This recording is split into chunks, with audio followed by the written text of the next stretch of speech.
Good morning, students, and welcome back to online classes of Sunrise Public School, Gudagorji.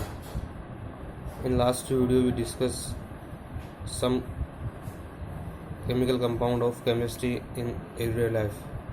Today, we will going to discuss about soap. Soaps are sodium और potassium salt of fatty acid. Soap आज का जो chapter है video है वो soap के बारे में है, रिलेटेड टू सोप है. देखिए, सोप आर सोडियम और potassium salt of fatty acid. Soap जो होते हैं वो सोडियम और पोटेशियम के फैटी एसिड्स होते हैं. सोडियम और पोटेशियम क्या होते हैं? फैटी एसिड्स होते हैं. Soaps are containing long hydrocarbon chain contain carbon 12 to carbon 18. इन अप्रोक्स कितने होते हैं? कार्बन सोप में क्या होता है कि हाइड्रोकार्बन की एक लॉन्ग चेन होती है, यानी हाइड्रोजन और कार्बन मिक्स होते हैं, और वो चेन लगभग अप्रोक्स आप मान सकते हो कार्बन के जो मॉलिक्यूल होंगे वो कितने होंगे? कार्बन 12 से कार्बन 18. एक लॉन्ग चेन होगी, यानी सोप में क्या क्या हो गया? सोडियम और पोटेशियम के सोडियम पोटेशियम फैटी एसिड और क्या हो गया? हाइड्रोकार्बन चेन होगी. फॉर एग्जांपल स्टेरिक एसिड और पामेटिक एसिड, ये इसके एग्जांपल है. Soaps are prepared by heating of fatty acid. ये जो फैटी एसिड होता है, यानी जो फैटी एसिड होता है उसमें क्या होता है कि जब फैटी एसिड को हम हीट करते हैं, ठीक है, विद सोडियम हाइड्रोक्साइड और पोटेशियम हाइड्रोक्साइड. जब फैटी एसिड को जब हम सोडियम हाइड्रोक्साइड या फिर पोटेशियम हाइड्रोक्साइड के साथ हम अगर इसको हीट करते हैं तो जो प्रोसेस होती है उस प्रोसेस को अपन क्या कहते हैं? सोफनिफिकेशन कहते हैं. इससे सोप का फॉर्मेशन होता है. तो क्या हुआ? देखिए, एक तो सूप जो होगी उसमें क्या होगा? एक तो सोडियम और पोटेशियम के साल्ट होंगे, फैटी एसिड होगा, और कार्बन और हाइड्रोजन की जो हाइड्रोकार्बन चेन है वो होगी. तकरीबन आप मान सकते हो कार्बन के 12 से 18 मॉलिक्यूल होते हैं. अब सोप का किस प्रकार से प्रिपेयर किया जाता है? तो सोप क्या करते हैं? जो फैटी एसिड होता है, ये जो फैटी एसिड है ना, इस फैटी एसिड के साथ में अपन क्या करते हैं? सोडियम हाइड्रोक्साइड या पोटेशियम हाइड्रोक्साइड, ये सोडियम है ये पोटेशियम, इसके जो हाइड्रोक्साइड है इनको अपन क्या करते हैं? इनके साथ मिक्स करते हैं. तो इससे क्या बनता है? हमें सोप मिलती है, और उस सोप को अपन क्या कहते हैं? उस प्रोसेस को क्या कहते हैं? सोफनिफिकेशन कहते हैं, साबुनीकरण कहते हैं.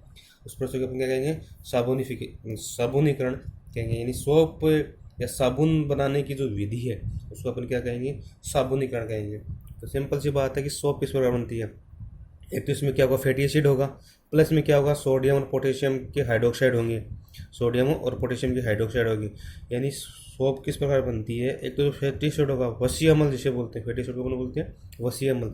ये वसीय अम्ल होगा, फैटी एसिड होगा. उन फैटी एसिड की क्या रहेगी? चेन रहेगी, क्योंकि फैटी एसिड में कार्बन और हाइड्रोजन प्रेजेंट रहते हैं. यानी फैटी एसिड में क्या होता है? कार्बन और हाइड्रोजन प्रेजेंट होता है. फैटी एसिड में क्या होता है? कार्बन और हाइड्रोजन प्रेजेंट रहता है. इस फैटी एसिड में क्या होगा? इस फैटी एसिड की अपन सोडियम और पोटेशियम की जो साल्ट है, सोडियम हाइड्रोक्साइड है और पोटेशियम हाइड्रोक्साइड, इनमें से किसी एक के साथ अगर अपन रिएक्शन करवाते हैं तो सोडियम और पोटेशियम की साल्ट से रिएक्शन करवाने पे हमें सोप मिलती है. और ये जो प्रोसेस है, इस प्रोसेस को अपन सोपोनिफिकेशन या साबुनीकरण कहते हैं. तो देखिए यहाँ पे ये CH2COR, ये कार्बन कार्बन कार्बन, ये कार्बन की क्या होगी? लॉन्ग चेन होगी. कार्बन कार्बन कार्बन, कार्बन की लॉन्ग चेन होगी. ये देखिए इसमें हाइड्रोजन जुड़ा है, इसलिए कार्बन हाइड्रोजन की हाइड्रोकार्बन हो गया. इसको अपन क्या कहेंगे? हाइड्रोकार्बन. और ये कार्बन हाइड्रोजन है, इसी का जो चेन होती है इसको अपन क्या कहते हैं? फैटी एसिड कहते हैं. इसको अपन क्या कहते हैं? फैटी एसिड कहते हैं. ये क्या है? फैटी एसिड है. अब इस फैटी एसिड की अगर अपन पोटेशियम या फिर सोडियम, यहाँ पर सोडियम भी ले सकते हैं, NaOH भी ले सकते हैं, के साथ रिएक्शन कराने पे हमें सोप मिलता है. और इसका जो प्रोडक्ट बनता है लास्ट में वो होता है ग्लिसरॉल. जो उसका जो सब प्रोडक्ट होता है, को प्रोडक्ट होता है, वो क्या होता है? ग्लिसरॉल होता है. तो ध्यान रखना कि सोप के फॉर्मेशन में जो को प्रोडक्ट बनता है, सह उत्पादक बनता है, वो होता है ग्लिसरॉल. तो यहाँ क्या बन गया? ग्लिसरॉल. तो यहाँ पे अपन क्या करते हैं? कार्बन हाइड्रोजन की लॉन्ग चेन है, इसे फैटी एसिड कहते हैं. सोडियम पोटेशियम जो आयन है, इसके हाइड्रोक्साइड के साथ रिएक्शन कराने पे हमें सोप का फॉर्मेशन होता है. इस सोप के फॉर्मेशन की जो टेक्निक होती है उसको सल्फोनिफिकेशन कहते हैं, साबुनीकरण कहते हैं. By this method we get soap by adding NaCl. अब इसमें अगर अपन NaCl सोडियम क्लोराइड डाल देते हैं तो इससे हमें प्योर सोप मिल जाती है. NaCl डालने पर हमें प्योर सोप मिल जाती है. Potassium soap are more soft than sodium. क्या होता है, पोटेशियम सोप जो होती है, पोटेशियम अगर हम यहाँ पे पोटेशियम मिक्स करते हैं, यहाँ पे पोटेशियम मिक्स करते हैं, तो जो सोप मिलेगी वो क्या होगी, मुलायम होगी। और बेसिकली जो पोटेशियम सोप जो होती है, पोटेशियम जो सोप होती है वो क्या, हाँ, शैम्पू और shaving brush, sorry shaving cream में होती है, वहाँ पर ही ये प्रेजेंट होती है। तो कहने का मतलब अगर फैटी एसिड के साथ अगर हम पोटेशियम के हाइड्रोक्साइड का रिएक्शन करवाते हैं, यानी फैटी एसिड की चेन है, फैटी एसिड की चेन के साथ अगर पोटेशियम हाइड्रोक्साइड, ये जो चेन है, इसे जो सोप मिली है वो क्या होगी, शैम्पू और शेविंग में काम करेगी। इन शैम्पू और शेविंग का मेन प्रोडक्ट होगा। तो यहाँ क्या होगा, तो हो गया इस प्रकार जो पोटेशियम जो सोप होती है वो क्या होती है, क्या होती है, सॉफ्ट होती है। इसी प्रकार अगर हम सोडियम का यूज किया, हमने सोडियम हाइड्रोक्साइड यूज किया, तो वो क्या होगी, थोड़ी सी हार्ड होगी। इसी प्रकार देखिए ये क्या होता है, अगर हमें ट्रांसपेरेंट सोप और ट्रांसपेरेंट सोप जो होती है, पार्ट्स जो पेयर्स वगैरह जो सोप होती है, अगर हमें ट्रांसपेरेंट सोप लेनी है तो हमें ग्लिसरीन यूज करना पड़ेगा। जो क्या होता है, हमें ग्लिसरीन यूज करना पड़ेगा। तो जैसे हम ट्रांसपेरेंट सोप अगर हमें लेनी है, प्राप्त करनी है, तो हम इसमें साथ में ग्लिसरीन और ऐड कर देंगे।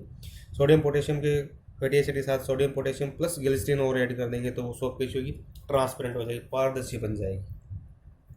Soap work well in soft water but not work in hard water. Soap जो होती है वो सॉफ्ट वाटर में, यानी सॉफ्ट वाटर कैसा हो गया, जो साल्टी वाटर ना हो, साल्टी वाटर ना, स्वीट वाटर जो होता है वहाँ पे ये वर्क करती है। सॉल्टी वाटर में या जो नमकीन पानी होता है वहाँ पे ये वर्क नहीं करती। अगर आप साल्टी वाटर मान सकते हो, सी है, कोई रिवर है, कोई लेक है, इसका जो वाटर होता है वो क्या होता है, साल्टी वाटर होता है। तो वहाँ पे क्या होता है, ये अच्छी तरीके से वर्क नहीं कर पाती। वहाँ पे ये मतलब अगर अपन साबुन को अगर मेल पे अगर रब करते हैं तो वहाँ पर झाग वगैरह नहीं बनते।